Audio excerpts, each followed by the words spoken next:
चलिए देखिए dear student, आज हम लोग क्लास 12 बायोलॉजी का जो 500 का पार्ट 2 देखने वाले हैं। सभी विद्यार्थी लास्ट तक बने रहिए तो सभी विद्यार्थी लास्ट तक बने रहे। जितना आपको ऑब्जेक्टिव करवा दूंगा, अगर इतना आप लोग पढ़ लेते हैं तो बोर्ड एग्जाम में आप लोग समझिए 35 में 35 आपका एकदम 200 फिक्स है। ठीक है ना डियर स्टूडेंट, चलिए लास्ट तक बने रहेंगे। और साथ में चैनल पर पहली बार जुड़े हैं तो चैनल को सब्सक्राइब करके ऑल नोटिफिकेशन सेलेक्ट कर लीजिए, क्योंकि इसी प्रकार से मैंने ऑल सब्जेक्ट लाना स्टार्ट कर दिया है। ठीक है ना डियर स्टूडेंट, अगर आप पूरा पीडीएफ नोट्स लेना चाहते हैं तो इस नंबर पर कांटेक्ट कीजिएगा।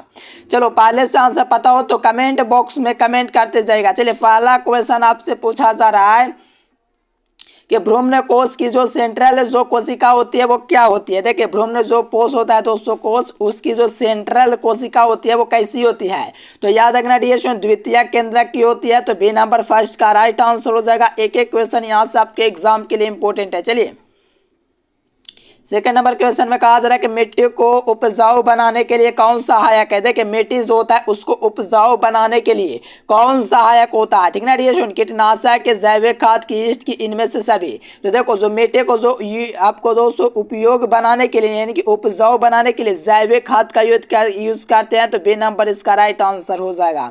नेक्स्ट क्वेश्चन देखो थर्ड नंबर में कहा जा रहा है कि नाइट्रोजन स्थिरीकरण में दोस्तों मुख्य भूमिका निभाते हैं। देखो नाइट्रोजन जो स्थिरीकरण जो होता है इसमें महत्वपूर्ण भूमिका कौन निभाते हैं। चलिए बहुत अच्छा डियर स्टूडेंट, देखिए कौन कौन ऑप्शन नॉन स्टॉक एनवोलेना दोस्तों नील हरित शैवाल, ये सब क्या है नाइट्रोजन स्थिरीकरण के दोस्तों मुख्य भूमिका निभाने वाले दोस्तों पोषक तत्व हैं। तो याद रखेगा इसका डी नंबर हो जाएगा। और जो विद्यार्थी अब तक चैनल को सब्सक्राइब करके ऑल नोटिफिकेशन सेलेक्ट नहीं किए तो कर लीजिए, क्योंकि आपको एग्जाम हॉल में एकदम धमाल करना है। चलिए चार नंबर में कहा जा रहा है कि कौन द्विगुणित संरचना है। बहुत अच्छा डियर स्टूडेंट लगाइए कौन द्विगुणित संरचना है। तो याद रखिएगा द्विगुणित संरचना आपसे पूछेगा तो अंडाणु शुक्राणु युग्मज ये सब क्या द्विगुणित संरचना होता है। तो ऑप्शन नंबर डी याद रखिएगा इनमें से सभी। चलिए मात्र 15 सेकंड में जानिए कम समय में बेहतरीन मार्क्स कैसे आप ला सकते हैं। चलिए जानिए।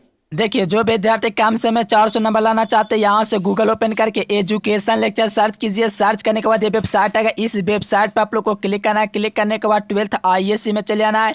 यहाँ से आप लोग हिंदी अंग्रेजी गणित भौतिक रसायन से जीव विज्ञान यहाँ से पूरी तैयारी कर सकते हो। कम समय में गूगल पर जाना एजुकेशन लेक्चर सर्च करना, वहाँ से भी तैयारी कर सकते हो। चलो ये क्वेश्चन देखो डियर स्टूडेंट, आपसे कहा जाएगा मानव जो रुधिर जो ओ होता है दोस्तों, ओ जो वर्ग होता है मानव रुधिर का उसमें क्या होता है। मानव रुधिर ओ वर्ग में क्या होता है, इसका राइट आंसर लगाइए। तो चलिए बिल्कुल एंटीजन अनुपस्थित होता है। क्या होता है एंटीजन जो होता है डियर स्टूडेंट इसमें अनुपस्थित आता है। किसमें, तो मानव जो रुधिर वर्ग जो ए होता है उसमें एंटीजन जो होता है अनुपस्थित रहता है, यानी कि वो एब्सेंट रहता है। तो डेट मीन्स ऑप्शन ए इसका राइट आंसर हो जाएगा। नेक्स्ट क्वेश्चन देखो क्लोरेला निम्न में से क्या है। देखो क्लोरेला है दोस्तों, वो निम्न में से क्या है, बताइए इसका आंसर। क्लोरेला है निम्न में से क्या है, तो देखो ये क्लोरेला जीवाणु नहीं है शैवाल है। क्या है दोस्तों, तो याद रखिएगा शैवाल हो जाएगा इसका राइट आंसर। एकदम इजी क्वेश्चन है, एग्जाम में आपका पूछा जाता है। क्लोरेला दोस्तों निम्न में से क्या है, तो शैवाल है। तो ऑप्शन इसका सी बी नंबर ऑप्शन है राइट आंसर हो जाएगा। नेक्स्ट क्वेश्चन देखो 7 नंबर में कहा जा रहा है कि क्राइजिन बालकृमिज होता है दोस्तों किस प्रकार के फसल को बचाता है। यानी कि जो क्राइजिन जो बालकृमि दोस्त होता है किस फसल को बचाता है, यानी कि किस फसल को बचाता है। कपास को बचाता है मेरे प्यारे साथियों। यहाँ से देखिए ऑप्शन नंबर ए हो जाएगा। यानी कि क्राइजिन जो होता है बालकृमि को किस फसल से बचाता है, तो याद रखिएगा कपास से। तो ए नंबर इसका राइट आंसर हो जाएगा। चलो नेक्स्ट क्वेश्चन देखो अम्लीय वर्षा का दोस्तों जो कारक होता है वो कौन होता है। देखो अम्लीय जो वर्षा होता है उसका कारक कौन है। देखो अम्लीय वर्षा आप लोगों को पढ़ा चुके हैं डियर स्टूडेंट, उसमें मैंने बोला अम्लीय वर्षा में जो होता है NO2 और दोस्तों SO2 जो गैस होता है वो मुख्य कारक होता है, जो कि नाइट्रिक अम्ल बना लेता है, जिससे दोस्तों क्या होता है अम्लीय वर्षा होता है। ये आपको बेहतरीन तरीका से समझाए थे। तो बी नंबर इसका राइट आंसर हो जाएगा। चलिए नेक्स्ट क्वेश्चन लाइकेन सूचक है। देखिए लाइकेन दोस्तों किसका सूचक है, लगाइए। ये पिछला वीडियो में भी करवाए थे। तो याद रखिएगा SO2 दोस्तों प्रदूषण का प्रमुख कारक है लाइकेन, यानी कि लाइकेन दोस्तों किसका प्रदूषण है, तो याद रखिएगा SO2 का। B number is the right answer. एकदम इजी क्वेश्चन है, एक एक क्वेश्चन यहाँ से आपके एग्जाम में पूछा जा रहा है, तो याद कर लीजिए। देखो कहा जाता है कि मानव जो साधारणतः ध्वनि तीव्रता सहन कर सकता है, यानी कि दोस्तों कहा जाता है कि मानव जो है साधारणतः कितना ध्वनि दोस्तों जो होता है तीव्रता सहन कर सकता है, कितनी आवाज को वो सहन कर सकता है। ठीक है ना डियर स्टूडेंट। हाँ देखो 20 से 30 डेसिबल जो होगा ना डियर स्टूडेंट इसकी आवाज को सह सकता है मनुष्य। ठीक ना डियर स्टूडेंट 20 से 30 डेसिबल साधारण मनुष्य उसकी ध्वनि को सहन कर सकता है, इससे ज्यादा नहीं। तो याद रखिएगा ए नंबर हो जाएगा। चलो कहा जाता है कि निम्नलिखित में से किसमें जल परागन होता है। देखो किसमें दोस्तों जो जल परागन होता है तो आपको पता होना चाहिए हाइड्रीला में होता है। तो यहाँ से देखिएगा तो ऑप्शन आपको सी भी हो जाएगा, यानी कि जल परागन किस में होता है। तो याद रखना आपको ऑप्शन नंबर सी। चलिए नेक्स्ट क्वेश्चन देखिए और लगाइए आंसर। कहा जाता है 12 नंबर में कि ट्राइसोमी, यानी कि ट्राइसोमी जो होता है दोस्तों 2n+1, इसमें दोस्तों क्या है कि कारण बच्चे मंद बुद्धि के हो जाते हैं, इसको हम लोग क्या कहते हैं। यानी कि ट्राइसोमी जो होता है दोस्तों 2n+1 के कारण जो बच्चे होते हैं मंद बुद्धि यानी कि थोड़ा भोंदू टाइप के हो जाते हैं। चलिए उसे क्या कहते हैं, इसको हम लोग क्या कहते हैं, डाउन सिंड्रोम कहते हैं। क्या सर जी, डाउन सिंड्रोम। तो ऑप्शन बी हो जाएगा। चलिए easy question, B number is the right answer. Next question देखिए। चलिए कहा जाता है कि डीएनए फिंगर प्रिंटिंग निम्न में से क्या होता है। देखिए जो डीएनए जो फिंगर प्रिंटिंग होता है वो क्या होता है। तो याद रखिएगा दोस्तों डीएनए टाइपिंग भी होता है, डीएनए प्रोफाइलिंग भी होता है। यानी कि जो डीएनए जो प्रिंटिंग होता है दोस्तों निम्न में से क्या होता है। तो याद रखना आप लोग को डीएनए टाइपिंग भी होता है, प्रोफाइलिंग भी होता है, दोनों होता है। डेट मीन्स ऑप्शन सी इसका राइट आंसर हो जाएगा। चलिए नेक्स्ट क्वेश्चन देखें। यहाँ से सही विद्यार्थी इसी प्रकार से आंसर देते रहेंगे। कहा जाता है 14 नंबर क्वेश्चन में निम्न में से किसमें डीएनए अणु में प्यूरिन होता है। यानी कि दोस्तों किसमें डीएनए अणु में प्यूरिन होता है, लगाइए इसका।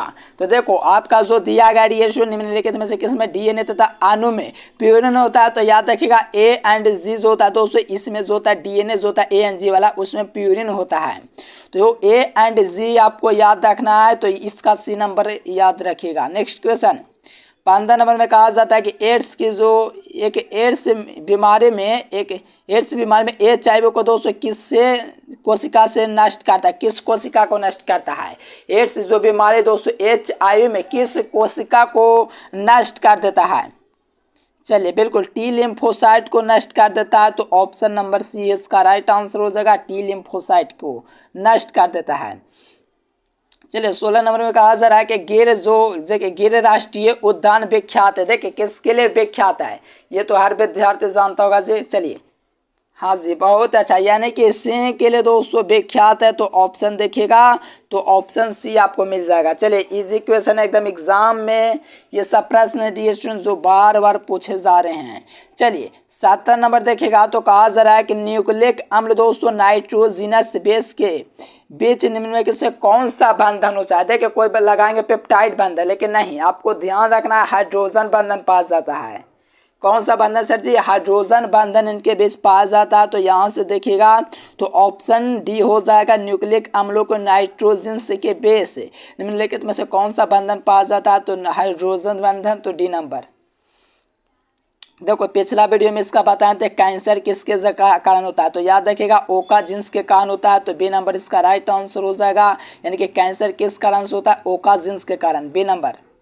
चलिए 19 नंबर में कहा जाता है कि कल्याण सोना किसका किस्म है। देखिए कल्याण जो सोना है दोस्तों वो किसका किस्म है। चलिए कल्याण सोना दोस्तों किसका किस्म है, लगाइए इसका राइट आंसर। चलिए बहुत ही अच्छा डिएशन, गेहूं की एक दोस्तों प्रोन्नत किस्म है। तो आपका ए नंबर ऑप्शन राइट आंसर हो जाएगा, क्योंकि कल्याण जो सोना है दोस्तों किस प्रकार का किस्म है। तो गेहूं के पर जो प्रोन्नत जो किस्म होता है ना, जो सबसे बड़े किस्म उसी को कहा जाता है। डेट मीन्स इसका ए नंबर आपको याद रखना है। चलिए नेक्स्ट क्वेश्चन, निम्नलिखित में से कौन एक कोशिका प्रोटीन है। देखो एक कोशिकीय जो प्रोटीन है वो कौन है, एक कोशिकीय जिसमें एक कोशिका है वो कौन सा प्रोटीन है।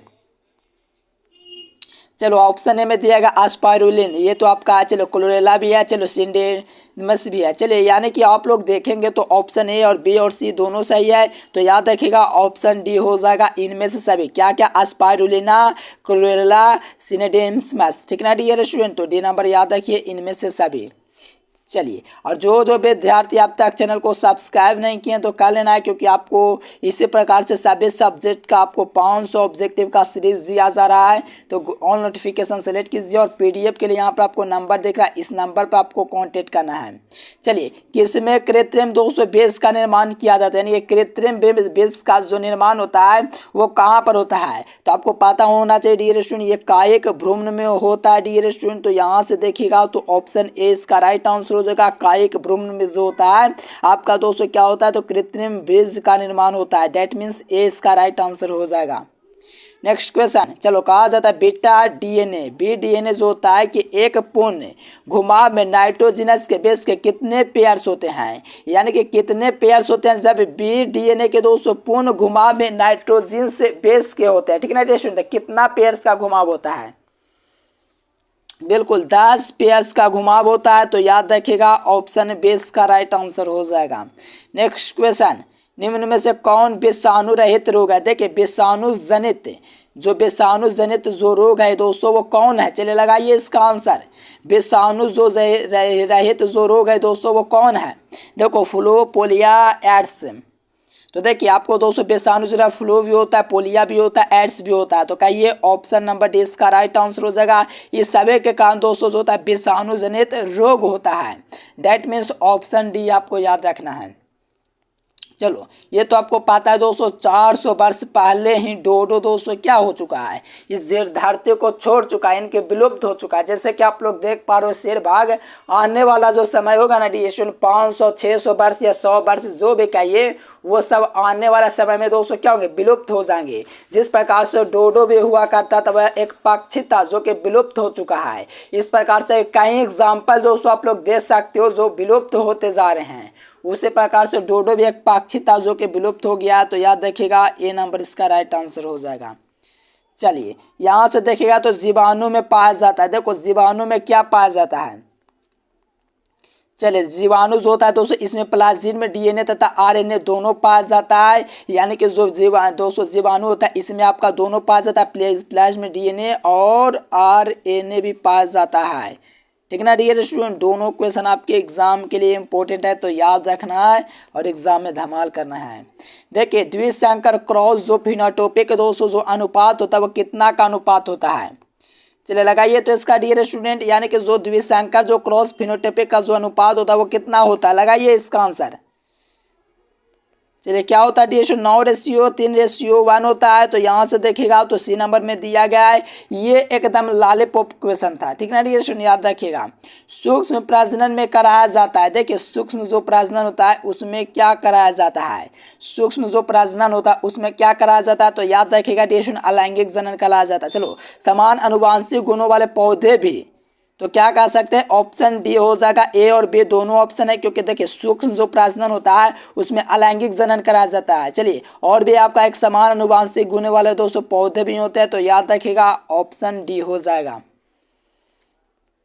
चलिए, दूध से दही बनाने में किस जीवाणु का उपयोग किया जाता है, देखिए आप लोग जानते होंगे दूध से दही बनाने के लिए, अब जब दूध से दही बनाएंगे डियर स्टूडेंट तो आपको पता है कि इसमें कौन सा अम्ल, देखो ये आपको पता होगा दोस्तों किस जीवाणु का यूज किया जाता है दूध से दही के लिए। एकदम इजी है, एकदम जो जानता होगा दूध में कौन सा अम्ल पाया जाता है वो बता देगा।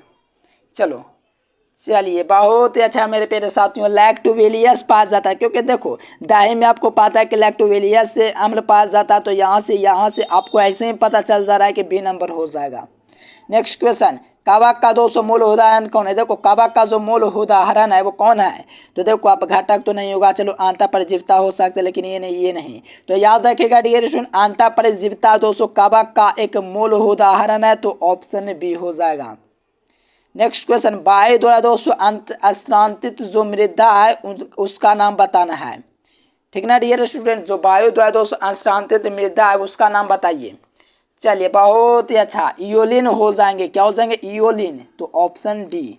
नेक्स्ट क्वेश्चन, बाघ उपभोक्ता है, देखिए डियर स्टूडेंट बाघ जो उपभोक्ता है वो क्या है, तो याद रखिएगा द्वितीय श्रेणी का दोस्तों उपभोक्ता है, यानी कि बाघ जो होता है द्वितीय श्रेणी का होता है। कौन सा श्रेणी रेडिएशन? द्वितीय श्रेणी, तो ऑप्शन बी हो जाएगा। चलो, वायुमंडल आर्द्रता को दोस्तों किससे मापा जाता है? यानी कि जो वायुमंडल जो आर्द्रता होता है इससे दोस्तों किससे मापा जाता है? जो वायुमंडल आर्द्रता होता है उसको किससे मापा जाता है? चलिए, बहुत ही अच्छा रेडिएशन हाइग्रोमीटर से मापा जाता है, तो बी नंबर इसका एकदम सही उत्तर हो जाएंगे। नेक्स्ट क्वेश्चन देखिएगा तो कहा जाता है कि पारितंत्र के दो वनस्पतियों के बीच जो संक्रमण भाग कहलाता है उस संक्रमण भाग को हम लोग क्या कहते हैं? तो उसी को हम लोग कहते हैं इकोटोन। क्या कहते हैं सर जी? इकोटोन। तो ऑप्शन ए इसका राइट आंसर। चलिए देखिए नेक्स्ट क्वेश्चन देखेगा 34 नंबर। तो कहा जाता है कि पादप वृद्धि के लिए सबसे अच्छी मृदा कौन सी है? यानी कि पादप वृद्धि के लिए सबसे अच्छी जो मिट्टी होती है वो कौन सी मिट्टी होती है जो ग्रोथ कर सके? चलिए बिल्कुल डियर स्टूडेंट, दोमट मिट्टी हो जाएंगे। क्या हो जाएंगे? दोमट मिट्टी हो जाएंगे। तो ऑप्शन देखिएगा तो आप लोग डी नंबर में देख पा रहे होंगे। नेक्स्ट क्वेश्चन, बिसोल खाया जाता है। तो आपको पता है कि बिसोल हम लोग शरीफा का खाते हैं। क्या सर जी? शरीफा का। हाँ, बिसोल जो होता है डियर स्टूडेंट हम लोग शरीफा का खाते हैं। ये तो आप सभी विद्यार्थी जानते होंगे शरीफा का बिसोल खाया जाता है। तो ऑप्शन ए हो जाएगा, सभी नहीं होगा, ए हो जाएगा। विषाणु का अध्ययन किस शाखा के अंतर्गत है? देखो विषाणु का जो अध्ययन किया जाता है वो किस शाखा के अंतर्गत है? तो याद रखना, बायोफोकोलॉजी नहीं होगा, चलो बायोलॉजी नहीं होगा, वायरोलॉजी जो होता है ना दोस्तों विषाणु का अध्ययन कहलाता है। क्या समझे? वायरोलॉजी, बायोलॉजी नहीं, वायरोलॉजी। तो ऑप्शन बी हो जाएगा।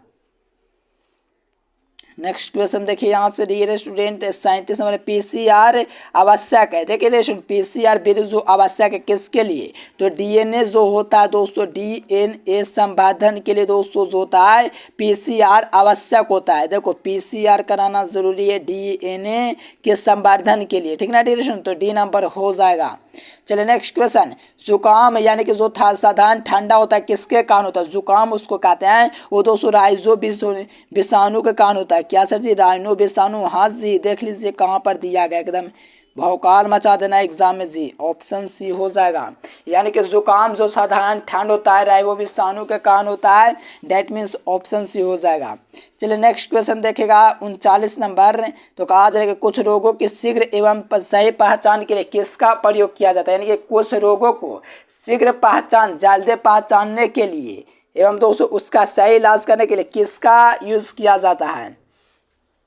चलिए एलाइजा, बिल्कुल। देखो आपको अगर एग्जाम में इस प्रकार से मिलेगा तो समझो इलाइजा ही लिखा हुआ है इस प्रकार से। देखो यहाँ पर हिंदी में भी लिखा हुआ है इलाइजा। इलाइजा का यूज़ किया जाता है जब कुछ दोस्तों शीघ्र रोगों को पहचानने के लिए हम लोग सही पहचान के लिए यूज़ करते हैं। तो ऑप्शन ए हो जाएगा। चलिए कोकीन निम्नलिखित में से किससे प्राप्त होता है? जो कोकीन होता है डियर स्टूडेंट लगाइए तो। चलिए कोकीन दोस्तों जो होता है किससे प्राप्त होता है? लगाइए इसका। कोकेन जो होता है किससे प्राप्त होता है? तो आपको पता होना चाहिए इरिथ्रोजाइलम होता है कोका, इसी के द्वारा दोस्तों प्राप्त किया जाता है ना डियर स्टूडेंट? एग्जाम में जो होता है ये सब क्वेश्चन आपका पूछा जाता है, तो इसको आप लोग को बिल्कुल क्लियर कर लेना है, इरिथ्रोजाइलम। तो ऑप्शन ए हो जाएंगे। नेक्स्ट क्वेश्चन, एकोजोन्स का जो अध्ययन कहलाता है वो आपको पता है दोस्तों क्या कहलाता है? जो ठीक ना डियर स्टूडेंट? लगाइए इसका आंसर। चलिए देखो यहाँ पर आपको पता है कि ओकाजिन जो होता है दोस्तों कैंसर के लिए होता है। कहोगे सर जी बी में भी तो वहीं दिएगा ओकाजिन। हाँ ये भी होगा। डेट मीन्स कहेंगे ऑप्शन सी इसका राइट आंसर हो जाएगा, जो कि ए और बी दोनों के लिए है। तो याद रखना दोनों ऑप्शन सही है। देखो कुष्ठ रोग होता है, देखिए कुष्ठ जो रोग होता है वो किसके द्वारा होता है? तो देखो कुष्ठ रोग जो होता है दोस्तों वो जीवाणुओं के द्वारा होता है। किसके द्वारा सर जी? जीवाणुओं के द्वारा। हाँ कुष्ठ रोग जो होता है जीवाणु के द्वारा होता है। यहाँ से देखिएगा जीवाणु, तो जीवाणु होगा, क्या होगा जी? हाँ तो ऑप्शन ए में दिया गया जीवाणु, तो ए नंबर हो जाएगा। चलो यहाँ से देखिएगा 43 नंबर क्वेश्चन। तो आपसे पूछा जा रहा है डियर क्या पूछा जा रहा है? देखो एसिटा बुलेरिया निम्न में से क्या है? यानी कि एसिटा जो बुलेरिया दोस्तों निम्नलिखित में से क्या है? तो एक कोशिकीय दोस्तों प्रोटीन होता है। क्या सर जी? एक कोशिकीय प्रोटीन। हाँ तो ऑप्शन डी हो जाएगा। और कहा एकदम इजी क्वेश्चन है। चलिए याद रखिएगा, D number is the right answer. Next question देखो, कहा जाता है कि विषाणु संक्रमित कोशिकाएं निम्नलिखित में से कौन सा प्रोटीन स्रावित करती है। यानी कि विषाणु जो होता है दोस्तों संक्रमित जो कोशिकाएं होता है निम्नलिखित में से कौन सा जो प्रोटीन होता है दोस्तों वो करती है। तो याद रखिएगा रिएक्शन इंटरफेरॉन का यूज करते हैं, यानी कि इंटरफेरॉन जो होता है विषाणु संक्रमित कोशिकाओं के लिए प्रोटीन स्रावित करता है। कौन? तो इंटरफेरॉन। याद रखिएगा, बी नंबर आपका राइट आंसर है। चलिए 44 में कहा जाता है कि संक्रमित कोशिकाओं को देखो, यही आपका दोस्तों इंटरफेरॉन 2 बार कवर हो गया है क्या 44। चलिए कोई दिक्कत नहीं है। 45 देखिए, भारतीय भैंस का जो देखो जैसे कि मनुष्य का क्या नाम है, वैज्ञानिक नाम होमो सेपियंस नाम है। उसी प्रकार से डियर स्टूडेंट आपको बताना है कि भारतीय भैंस का जंतु का जो वैज्ञानिक नाम है वो क्या नाम है, वैज्ञानिक नाम क्या दिए हैं। तो याद रखिएगा ब्यूवेलियस कहलाता है डियर स्टूडेंट। तो ऑप्शन ए आपका हो जाएगा, क्या हो जाएगा, ब्यूवेलियस। ठीक ना डियर स्टूडेंट, ब्यूवेलियस। तो ऑप्शन ए। देखो नेक्स्ट क्वेश्चन 46 नंबर देखिएगा, तो कौन दोस्तों पशुपालन के लिए सम्मिलित नहीं है। देखो पशुपालन के लिए कौन दोस्तों सम्मिलित नहीं है। चलिए बहुत अच्छा, मधुमक्खी पालन ये तो है, कुक्कुट पालन भी, मत्स्य पालन भी। कार्बनिक खेती नहीं, ये पशुपालन के अंतर्गत नहीं है। ये पशु कहाँ पालन हो रहा है, ये कार्बनिक खेती थोड़ी होता है। तो डी नंबर हो जाएगा, ये नहीं है। नेक्स्ट क्वेश्चन, ईस्ट किस प्रकार का प्रमुख स्रोत है। देखिए ईस्ट जो होता है दोस्तों किस प्रकार का स्रोत है। तो याद रखिएगा राइबोफ्लाविन के स्रोत होता है, राइबोफ्लाविन। तो यहाँ से देखिएगा राइबोफ्लाविन ऑप्शन ए बी में दिया गया है। उभयलिंग प्राणी है। देखिए उभयलिंग प्राणी तो आपको पता है दोस्तों केंचुआ होता है उभयलिंग, जो कि हर विद्यार्थियों को जानना चाहिए। केंचुआ क्या एक उभयलिंग प्राणी है, डेट मीन्स ऑप्शन डी हो जाएगा। नेक्स्ट क्वेश्चन देखिए यहाँ से 49 नंबर, क्लोरा निम्न में से क्या है। चलिए शुरू में बताए थे क्लोरा दोस्तों क्या एक कोशिकीय प्रोटीन। नेक्स्ट क्वेश्चन, चलिए डियर स्टूडेंट क्या हो गया जी। चलो यहाँ से 50 में कहा जा रहा है कि पोषण डीएनए में दोस्तों संबंध विषाणु जो जीनोम कहलाता है वो क्या कहलाता है। तो इसको हम लोग प्रोफाज कहते हैं। क्या कहते हैं, प्रोफाज। तो ऑप्शन भी हो जाएगा। देखिए पूरा का पूरा आपको पीडीएफ कोर्स लेना है डियर स्टूडेंट, तो इस नंबर पर आपको कांटेक्ट कर लेना है और इस पर आपको पूरा मिलेगा dear student PDF course. Objective subjective long question और पूरी तैयारी करना है और आपको टॉपर लिस्ट में ज़रूर आना है। क्योंकि देखिए एग्ज़ाम का लेवल देखेगा तो काफ़ी इजी दोस्तों एग्जाम में क्वेश्चन पूछे जा रहे हैं, जो कि हर विद्यार्थी अब मेहनत करने वाला बेहतर अंक प्राप्त कर सकता है, टॉपर लिस्ट में आ सकता है। उम्मीद है डियर स्टूडेंट वीडियो पसंद है। वीडियो को लाइक करके चैनल को सब्सक्राइब करके जितना हो सके शेयर कर दीजिए। फिर मिलेंगे नेक्स्ट वीडियो में, तब तक के लिए bye bye. Thanks for watching this video. जय हिंद, वंदे मातरम। देखिए जो विद्यार्थी कम समय में 400 नंबर लाना चाहते हैं, यहाँ से गूगल ओपन करके एजुकेशन लेक्चर सर्च कीजिए। सर्च करने के बाद ये वेबसाइट आएगा, इस वेबसाइट पर आप लोग को क्लिक करना है। क्लिक करने के बाद 12th ISC में चले आना है।